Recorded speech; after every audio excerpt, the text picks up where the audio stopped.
Hello and welcome to my YouTube channel. Today we are going to briefly discuss the concepts of human factors. Make sure to like the video and subscribe to the channel for more videos. First of all, let us have a basic idea of what human factors really is.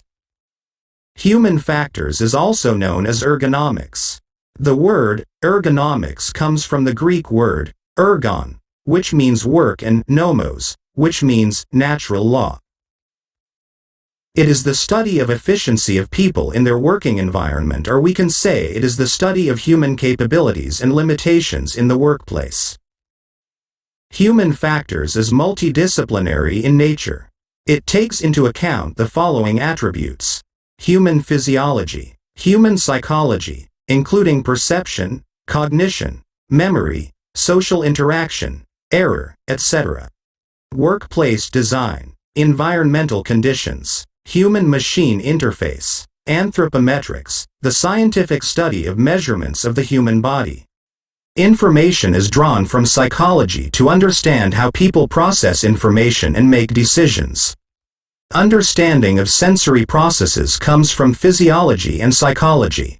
Information about the measures and movements of the body which are essential in optimizing the design and layout of controls, and other workplace characteristics of the flight deck and cabin comes from anthropometry and biomechanics.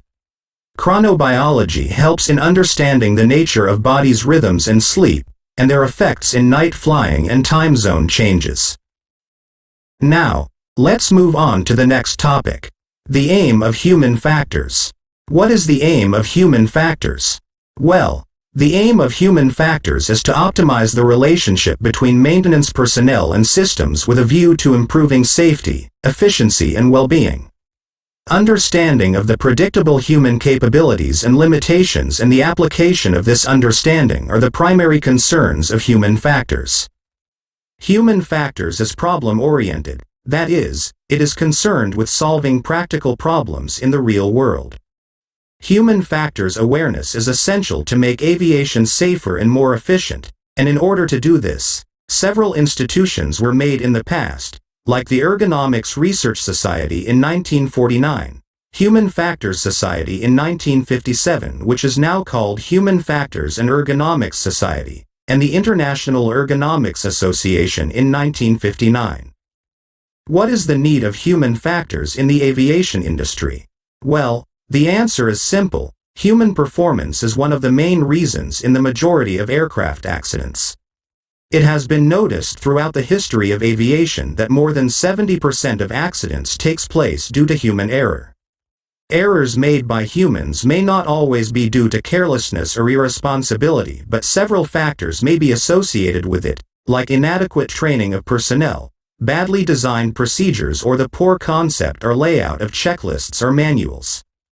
Human element is the most flexible, adaptable, and valuable part of the aviation system, but it is also the most vulnerable to influences which can adversely affect its performance. Lastly, for the betterment of aviation industry as a whole, human factors knowledge should not only be applied in the maintenance process but also in the design and certification process of systems, and operational personnel certification process. These were some basic concepts about the human factors. I hope you found this video useful. Like the video and subscribe to the channel. More videos will be out soon. Thank you.